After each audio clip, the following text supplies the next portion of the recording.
listening to the new Arizona Real Estate Matters Show with your hosts, Phil Putnam and Josh Peacock.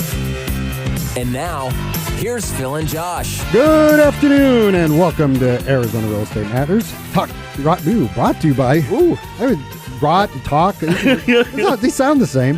Brought to you by Empire West Title. I am your host, Phil Putnam, and sitting across from me, as always, is our co-host, Josh Peacock. Josh, how are you today? I'm doing awesome, Phil, and I got a question for you. Yeah. So we're after the 4th of July. Are we officially in the dog days of summer? Yes. Because I don't know. Normally, they start in June in the real estate industry because things get, this morning I'm getting ready for work, and we tape on Thursday, so for those of you who are listening, it's supposed to be like 1:14 today or something like that on Thursday, and but I was listening to the news in the morning, getting ready to go, and they said that the hottest day in June this year was only 111 degrees. Huh. Now, for you that are listening somewhere else, you might go, "Oh, really? Only 111 degrees?" Yeah. But for June, that's actually very good. I was just saying that, I've been here long enough to feel like that's a nice day. Yeah, I might need to bring a parka. You do a light sweater. A light sweater. It's crazy that June was.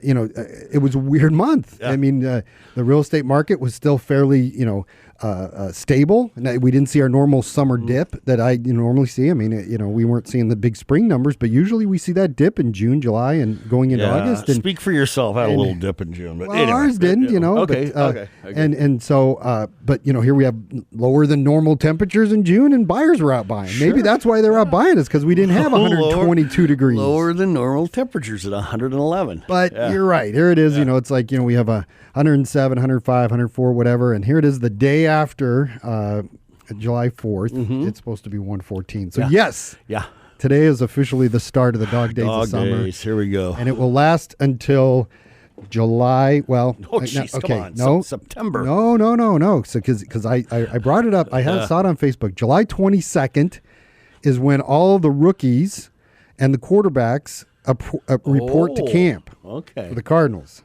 July 22nd. Then the rest of the guys are a couple days later, and the official practices start on July 28th. That's the first practice that's open to the public out at University of Phoenix Stadium is July 28th for the Cardinals. And if you guys have never been out there to watch a practice, it's free of charge. You don't have, you just park. Parking's great. You walk on in, sit wherever you want. Sometimes you can sit right on the field, not on the field. Do they have shaded areas? At University of Phoenix Stadium? Oh, yeah. Well, it's a domed stadium. Okay, I thought we were talking up. Have you not been to a Cardinal game? Oh, absolutely. Have you not seen that big? I didn't. I must have missed the part about it being at Arizona Cardinal Stadium. So, yes. Sorry about that. And it's air conditioned. So, yes, you're sitting inside, beautiful 75-degree air conditioned weather, watching the Cardinals practice, and you get right up close. That's great. That actually sounds like that's fun. It is. That's it's cool. Blast. It's cool to see them practice and then watch the product on Sunday, see what they're working on. Oh, yeah, and it's also kind of cool to see how remedial sometimes, it's like, you're watching them practice, and they're going through these little remedial drills that are very fundamental, very, very, very fundamental based. And it's like, wow, these guys still do all the little things that they used to do back in Pop Warner and that kind of thing. So from now until then, those are officially the dog days of summer. Because once that starts, we don't even think about it. Then you're just numb. It still could be the dog days of summer, but you're just numb to it because football starts. Exactly. Okay, exactly. I gotcha. Josh, I ran across this article, and I thought this was unbelievably interesting. This article says that homes are more affordable today than they were from 1985 to the year 2000. Okay. Now we're talking about affordability a lot in our industry, and as prices rise, as interest rates go up, we see all these articles, you see all these people talking about how we can't afford anything. Prices are going up. Affordability is now in question. Rates are going up. Now the payments are higher on these things. Well, let me give you a little bit of information here. Right. From 1985 to 2000, the monthly mortgage payments on a typical American home as a percentage of median income. So basically what this means is that whatever your income is, what percentage of that went to your house payment? Yep. Your PITI payment. Correct. Principal, interest, taxes, and insurance. So from 1985 to 2000, it was 21%.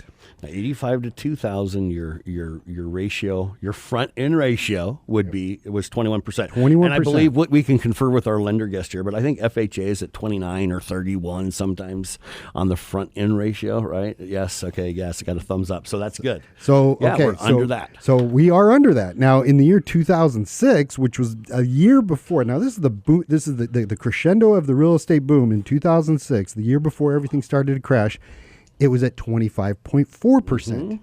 Okay. So from 1985 to 2000, 21% of your income was for your house payment. Year 2006, 25.4. Yep. In the first quarter of 2018, we're at 17.1%. Awesome. Wow. So it's actually more affordable today than it was from 85 to 2000. So we're talking 15 years worth of real estate there. It was an average of 21% of your income went to your house payment. And here it is in 2018 when everybody's on their hands and knees going, oh my God, affordability is getting out of control. We can't afford it. The houses prices are too high. And the interest rates are going up 17.1%. See, this is actually a really good way to look at it too, because you could look at payments in 1986, and obviously you're going to have lower payments, but we are also going to have higher interest rates. But obviously we have higher income as we go along. So really, if you want to just cut to the quick and really look at it from that percentage, this is the way to do it. Take a look at their total PITI payment and compare it to their monthly income. And that's why it's not so much of a physical thing, because if it was a physical thing, you're way below historically over the last, from 1985 till now, historically what they consider affordable. Yeah. You're at 17.1%. So it's a mental thing. You got to get over that mental thing that house prices are here and interest rates are there. Now I'll give you a comparison. In 1985 to 2000, 21% of your income went to your house payment. Now, if rates were to go to 5%, which we're seeing rates in the high 4s to low 5s. That means 19%. That's today. Okay. 19% of your income would go to your house payment. If rates went to 6% or higher, it would be at 21%, which would match 1985 to 2000. And for it to go over that 21% threshold, rates have to go to 7%. And I can tell you right now, I don't see rates going to 7% in the foreseeable future. I see them creeping maybe into the 6s, but I don't need that's even kind of high, to be honest with you.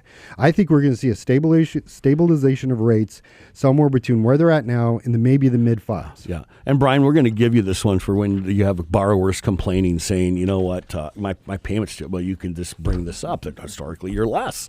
So we'll give you that one. Well, one of the things you said earlier, this is a great way to look at it. I saw an article about, potentially, and again, this is just a bunch of economists who have the ability to write an article. There's a possibility of a recession in 2020. Well, okay, what does that mean? Well, that means that a recession means we're not growing. Okay, well, if we're flat, or we dip 0.001, that can be considered a recession, right? And one of the things that they were saying is that could contribute to this is we've had, and this is what they said in the article, 10 years of growth. Okay. Well, I say that's not true. Yeah. What we've had is 10 years of recovery. Yeah. We're just now getting back to where we were. Yeah. So now the growth begins. Now, in my opinion, if you really, really want to look at it, from 2007 to 2017 was recovery. Now we're starting the growth. Yeah. So if 2020 is true, then we'd only have about 3 years of growth. To be honest with you. So it's all how you look at it. It's all in perception. So in talking about also affordability, sure, I ran across another article. This is a good one. That I thought this gives more credence to the fact on why buyers, or not buyers, but people need to buy homes. Sure. So Metro Phoenix renters must earn almost $20 an hour to afford an apartment. Yep. Oh, wow. $20 an hour. There's a ton of people out there not making $20 an hour. Yeah. Not making $20. Metro Phoenix renters need to earn $19.50 an hour to afford a decent 2-bedroom apartment. It says that the typical renter in the state makes about $16.54 an hour. So you're off there. We have a disparity in the Phoenix renter market. Absolutely. Yeah. So here's the thing: rents are equal to or higher than what house payments are. Yeah. Yeah, I mean, did you read the end part of this? You want me to read it? Sure, go ahead. In Arizona, a renter must work 70 hours per week, making $18.46 an hour to afford a 2-bedroom home. Awesome. The typical renter in the state makes about $16.54 an hour. So if you've got rents that are equal to or higher than what house payments are, okay, and we've talked about this many times, and Brian, our lender guest today, and even Kurt, our realtor guest today, can tell you that there are tons of homes out there where the payments are equal to or lower than what some rents are. Yeah. So if you take this and you apply it to owning a home, you don't have to make as much to own a home than you do to rent. Yeah.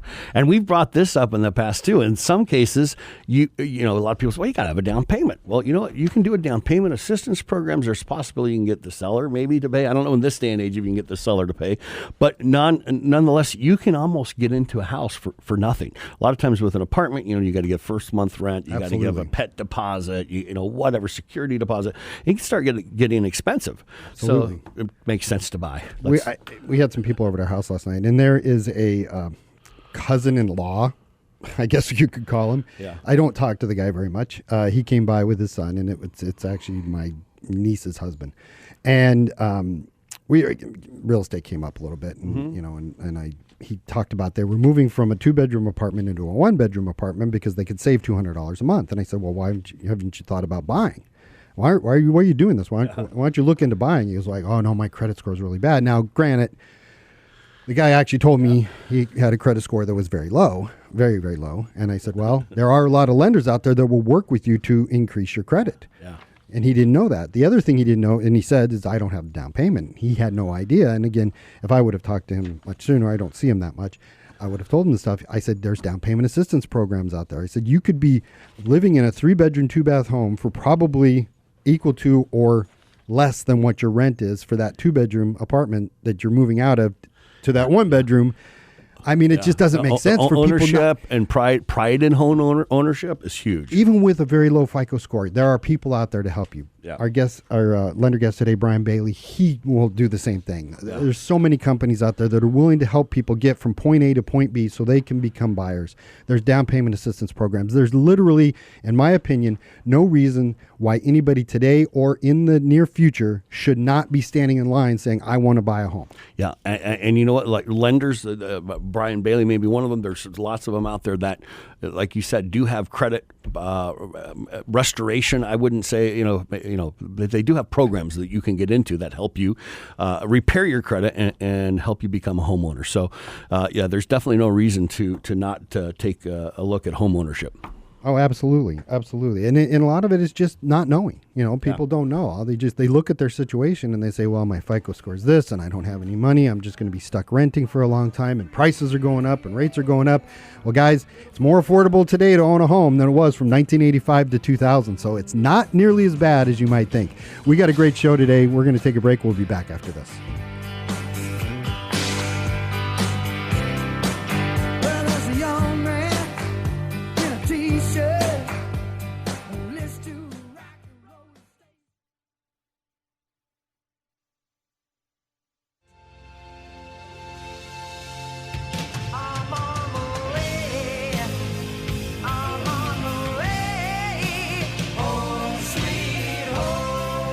Welcome back to Arizona Real Estate Matters, brought to you by Empire West Title. Our first guest today is Brian Bailey. He is with GSF Financial, which I believe is part of the GSF Mortgage Corporation, right, Brian? Yes, that's correct. Welcome to the show, and tell our listeners a little bit about yourself.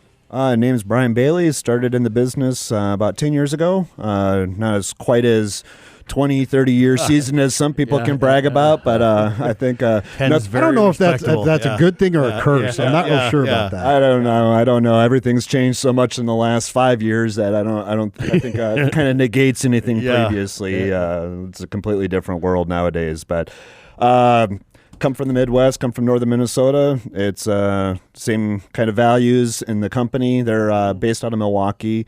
And just have a local operation here to make sure we take care of our borrowers. We have programs such as our Finance First, which is my favorite, and that's getting borrowers truly pre-approved before they go out, so that way they don't have to deal with the heartaches of going out and start looking and then realizing you can't. If you watch we got Hulu recently at the house. We haven't had TV for a long time, since actually 2008. We got Hulu recently just to watch the World Cup.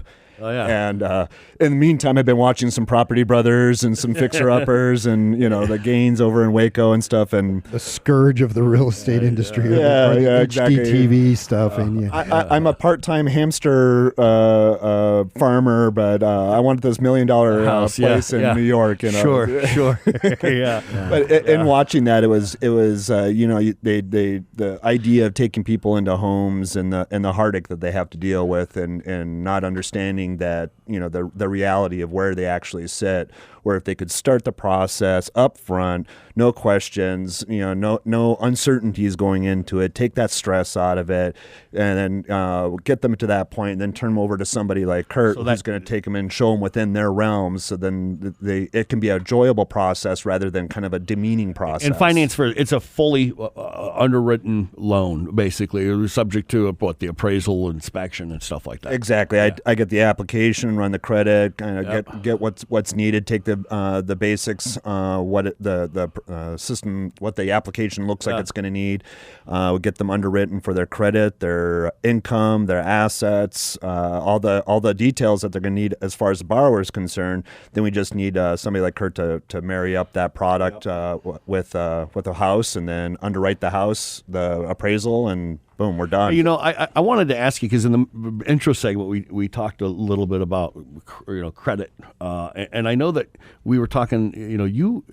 We were talking about banks that will help you with credit and lenders that'll help you with credit. And I believe you had an actual situation that you just helped a couple people get across the finish line that had some credit issues. Yeah, we started the process. They got referred to me by an agent, and they were just kind of felt hopeless in their scenario. And we turned around and ran their credit, kind of saw what the basics we're looking at. And I went through my suggestions. We did a soft pull, so that way it didn't hurt their credit to look at it. Yeah. Just went in, took a snapshot, and said, okay, here's what I need you to do. Okay. In 3 months, let's revisit it, see how you're sitting. Took another snapshot. Okay, great, things are looking really good. And then as we got closer, then we pulled the free file merge credit. Exactly. Report. Otherwise, if you don't start somewhere, you're not going to get anywhere. Yeah. I'm sure somebody much smarter than myself came up with that quote, or a more elegant quote than that. Sure, it might have been the first time I've heard that.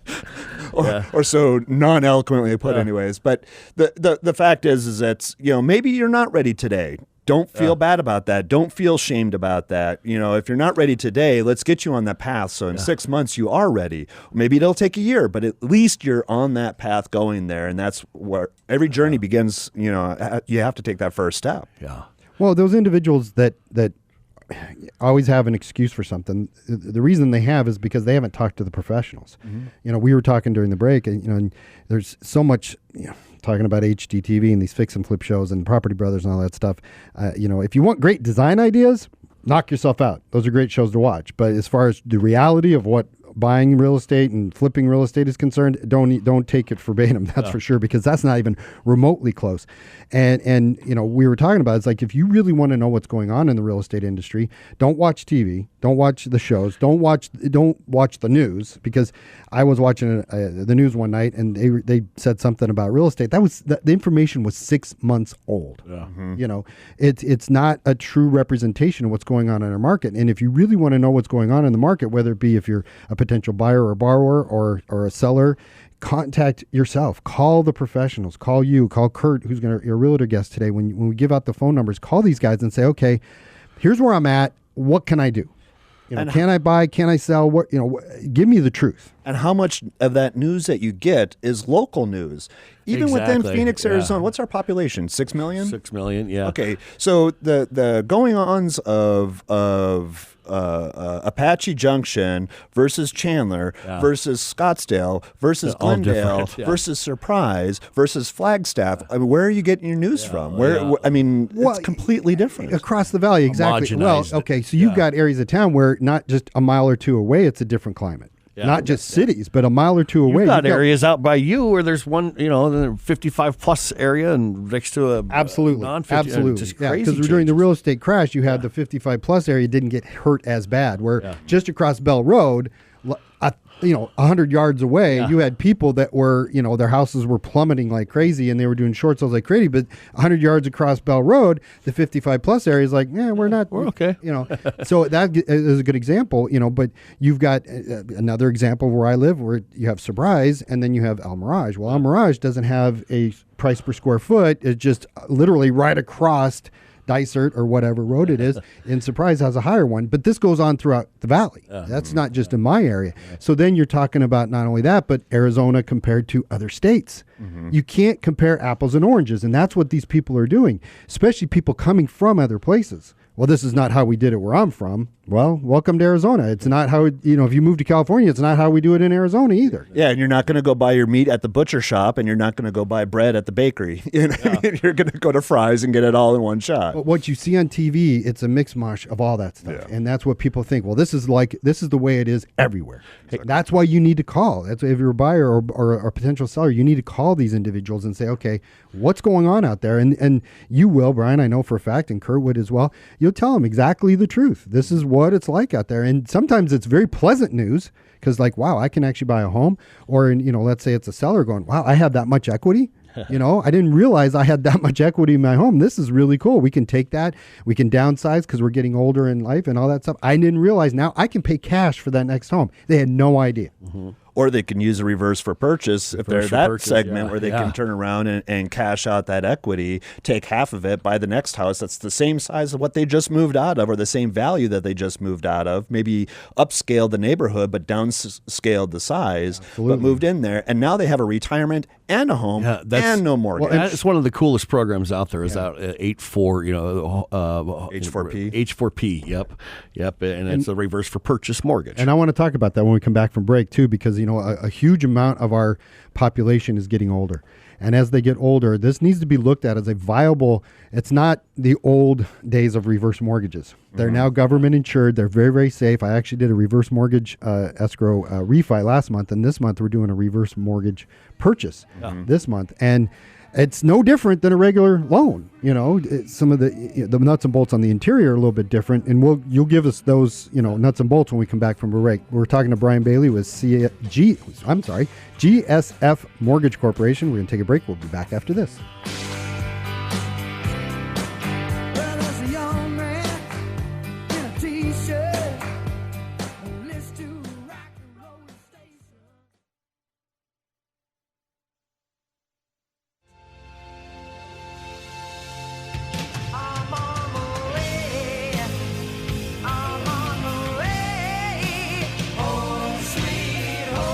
Welcome back to Arizona Real Estate Matters, brought to you by Empire West Title. We are talking to Brian Bailey. He is a loan officer with GSF Mortgage Corporation. And Brian, we talked before the break, and we want to spend a vast majority of the time talking about reverse mortgages.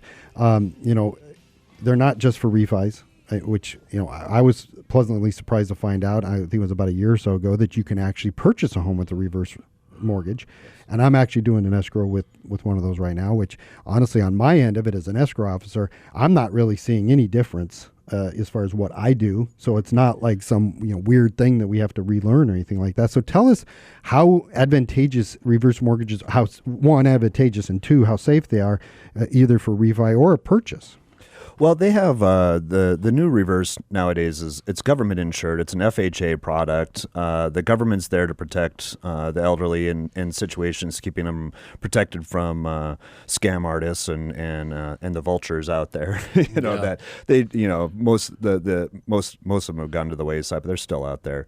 They're essentially the biggest misconception, as we were talking on break, Phil, is that that people believe that once you pass away, that the bank's going to get that property, and that couldn't be more wrong. And I've had that question a lot. Yes. I mean, some people said, well, we've thought about doing a reverse mortgage, but the last thing we want is the bank to get the house after we pass away, which is a complete fallacy. That is not true whatsoever. So what happens is somebody gets in a situation. Let's say you have that 3,500 square foot house that the kids have moved out a while ago. You're getting into that age bracket where you want to do more things. Let's say your kids have one's in New York, one's in LA, and one's lives in Minneapolis. I'll pick Minnesota.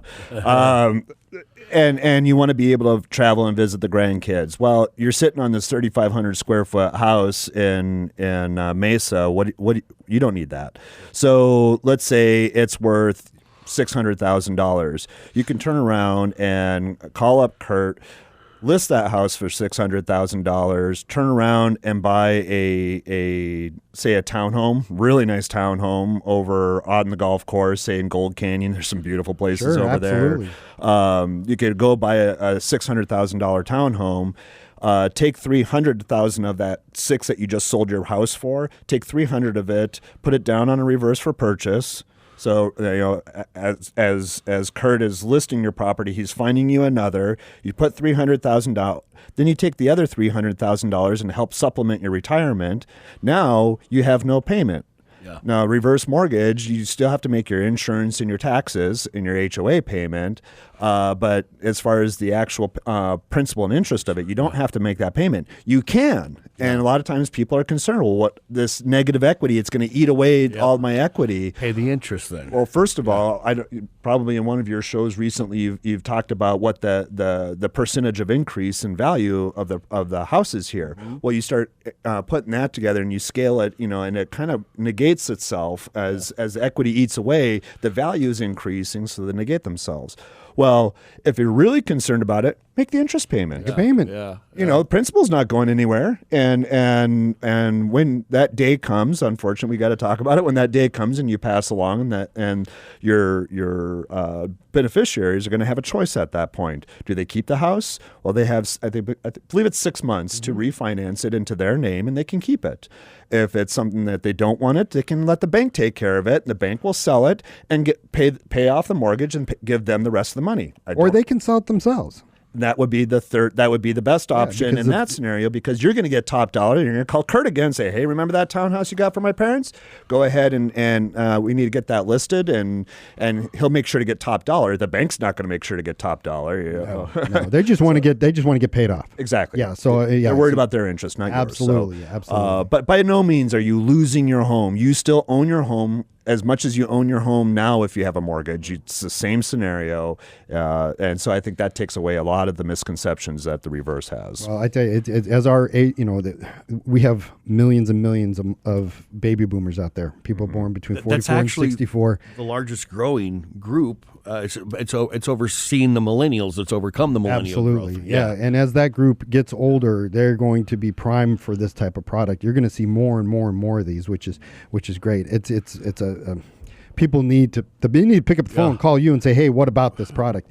And we're going to get your number here in a minute. But tell us about the Affinity Group. Yeah. Oh, the Affinity Group that is set up for the listeners of the Patriot. Yes. So if you want to go ahead and text me, my phone number is 480-420-7252. Text me the word Patriot. I'll make sure to reach out to you. We'll get you qualified. If you can't qualify today, no worries. I'm gentle about it. We'll get you qualified as soon as we possibly can, what makes sense for you. With that, you're going to get a 0.25% discount on the loan size. So if they got a $200,000 loan, we'll get you a $500 discount, and we'll also get you a free appraisal up to a $500 value. Give us your phone number. Yeah. Again, it's 480-420-7252, and you can reach me at Brian, BRIAN, at myloanbuddy.net. That's Brian Bailey with GSF Mortgage Corporation. We'll be back after this.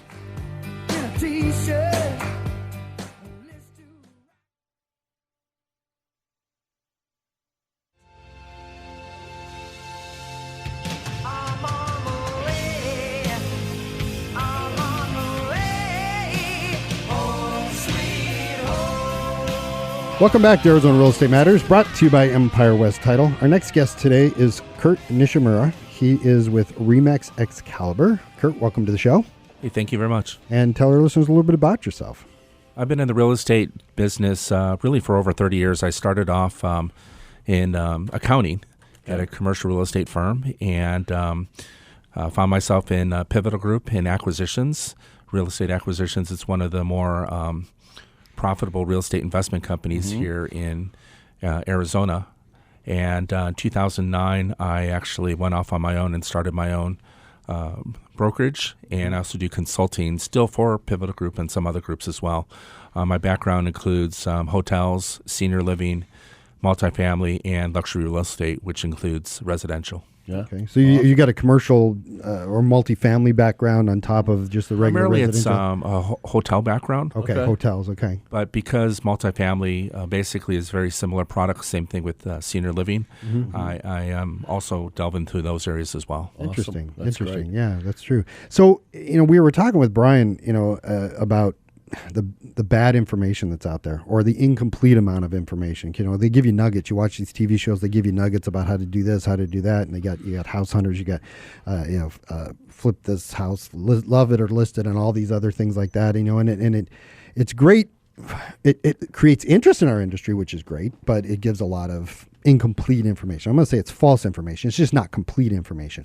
But then when you see on the media, on the news or things like that, you're seeing a lot of old information, outdated information. How often are you having to battle this with buyers and sellers?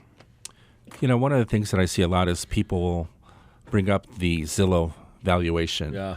And they've got a great format out there. It's customer friendly. Yeah. One of the things they do on the last page, though, is they give the data of the actual closing price versus what their valuation is. Okay. And it's very hidden in the back. And a lot of times, Kind of a large difference there. it's over a 10% Yeah, difference. that makes life, it can be very difficult on you, makes things difficult on you. Well, it could work in both ways, I suppose. And, in some zip codes are a little bit closer than others, but in many, especially where there's a lot of renovation going on, unless you've actually walked into the house, you're not going to get a true valuation of the home. Absolutely. Well, it's kind of similar to, somebody calls up Brian and says, yeah, I just went on, freecreditreport.com and I've heard of people go, I've got a 940 FICO score. And I'm like, I don't even think 940 exists. I mean, it's the same thing. You got a lot of data information services out there that are, honestly, I don't think they're designed to deceive, but I think they're just designed to pique people's interest. I'm not real sure what they're designed for, because when it gets down to brass tacks, it's a lot different in the street level.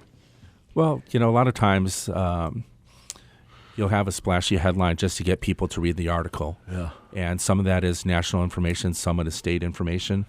You have to really read into the article to know what the perspective is. And unfortunately, a lot of times it doesn't apply to the individual person and their situation. Or the individual area. Obviously there's localized markets, and you're reading stuff that's just generalized. And so definitely another factor.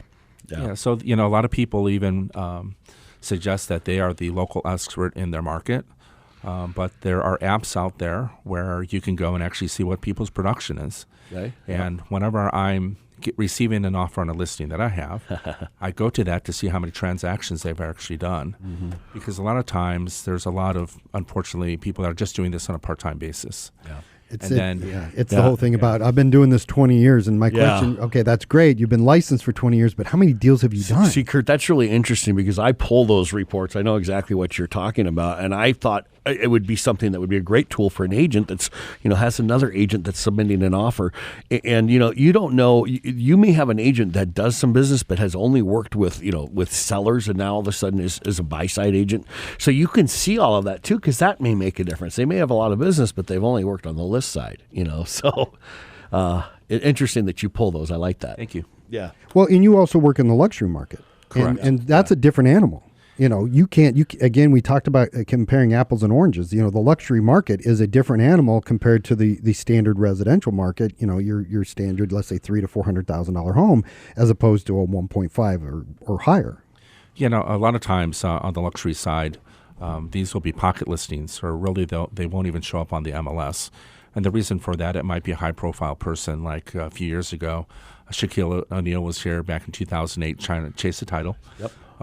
When he was no longer with Phoenix, he put his house for sale.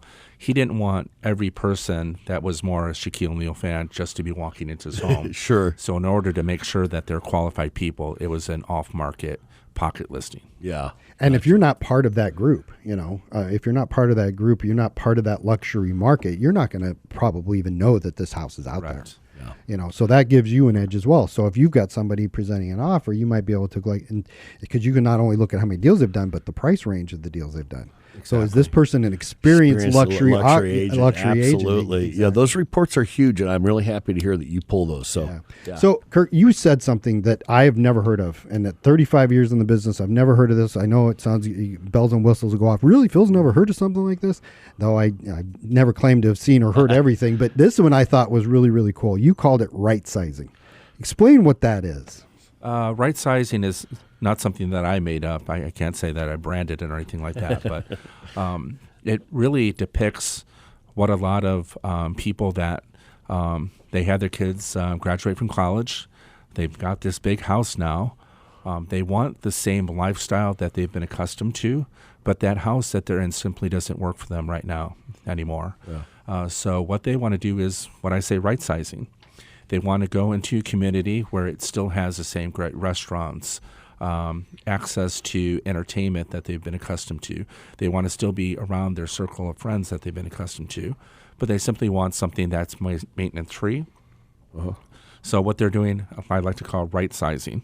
Uh-huh. And Brian mentioned the reverse to purchase option. So that's a great way if they've had, let's say, a 7,000 square foot house and want to move something smaller and actually qualify for the reverse purchase, what I think is 62 and older. Yep.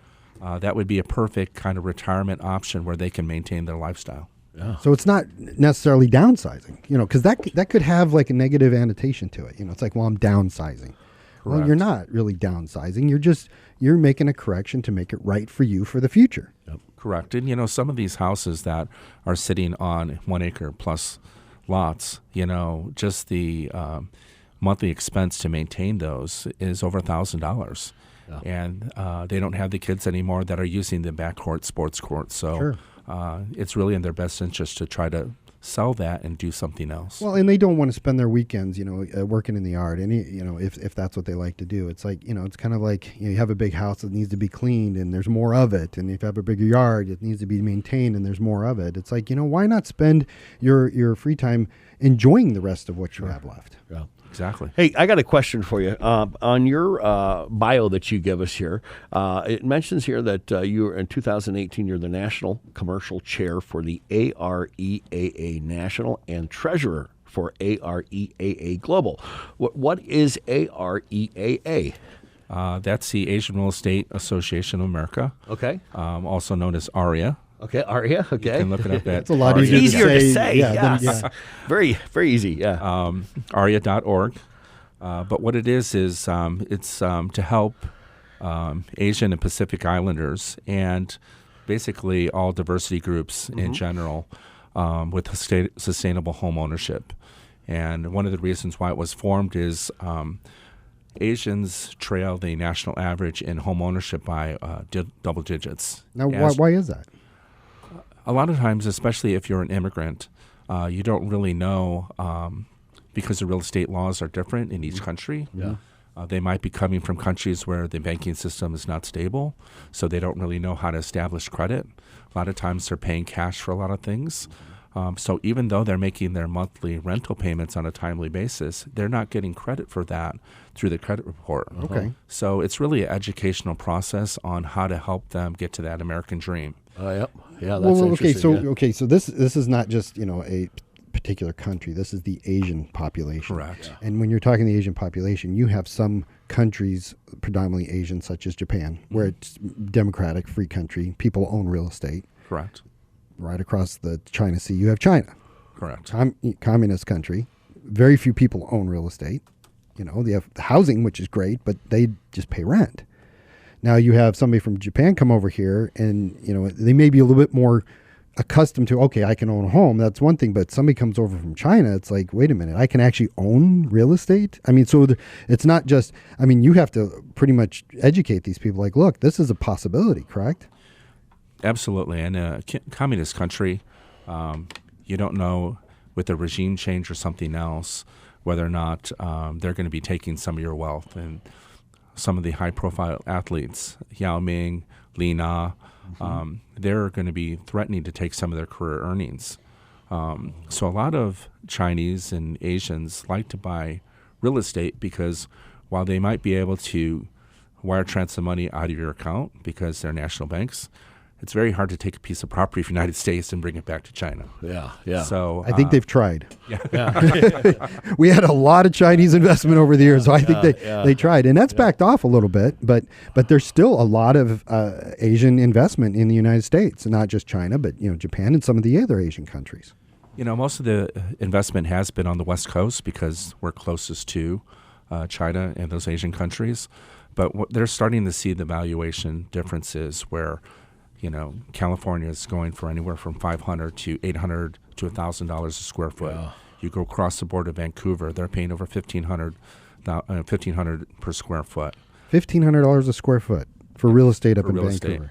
Oh. And I can afford about 10 square feet. Yeah, and you know what? I think that you have a lot of Asians not immigrating from China, or I think they're coming a lot from California. I mean, into the Arizona state, in the state of Arizona, we have a large influx of Asians coming from California. So that's a great market. Yeah, one of the things that a lot of people aren't aware of, that for every 6 people that end up leaving California for various reasons, job relocation, whatever, one of those 6 people actually relocate to Arizona. Yeah. We read that the other week on the show. It's very interesting. Yeah, it's. I mean, it makes a lot of sense. I mean, they still might have family over there, so they want to be close. They can live here, obviously, for pennies on the dollar compared to over in California. That's for sure. Yeah. And it makes sense just to go one state away and be able to go, hey, wait a minute, I can do what with what, Or they sell that real estate over in California and they end up buying cash over here. And still put money in the bank. How does ARIA help business? How does it help your business? How does it help clients? Sure. For real estate professionals, you're tapping into a network of 39 chapters across North America. We have over 17,000 members.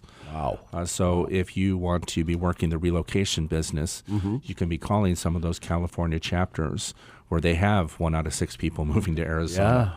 And make connections and enjoy some of that referral business. Gotcha. Also, there are some people that leave Arizona where they're moving to a state where there is an ARIA chapter, and you can refer that to an agent over there and get a referral that way.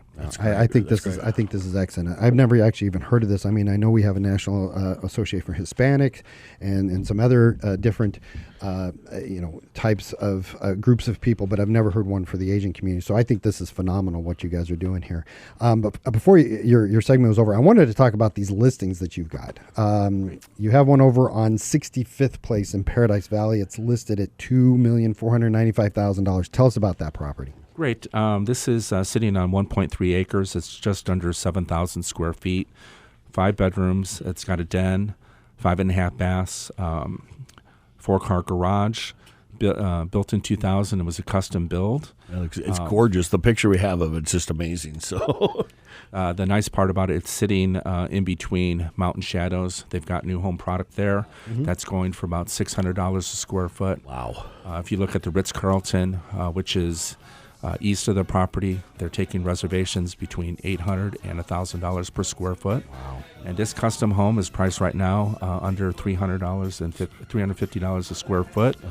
It does need a little bit of renovation, but you can be all in after renovation for under $400 a foot. In a cul-de-sac at the best location within that cul-de-sac. That's just phenomenal. You had another one, but we've run out of time. Kurt, thank you so much for being on the show. Tell our listeners how they can get a hold of you. Sure, it's Kurt Nishimura. I'm with RE/MAX Excalibur, 602-513-9335. Or you can look my email, kurt.nishimura@gmail.com. That's Kurt Nishimura with RE/MAX Excalibur. Our other guest today was Brian Bailey with GSF Mortgage Corporation. Guys, thank you so much for being on the show. Josh, another great show. We will talk to you guys next week.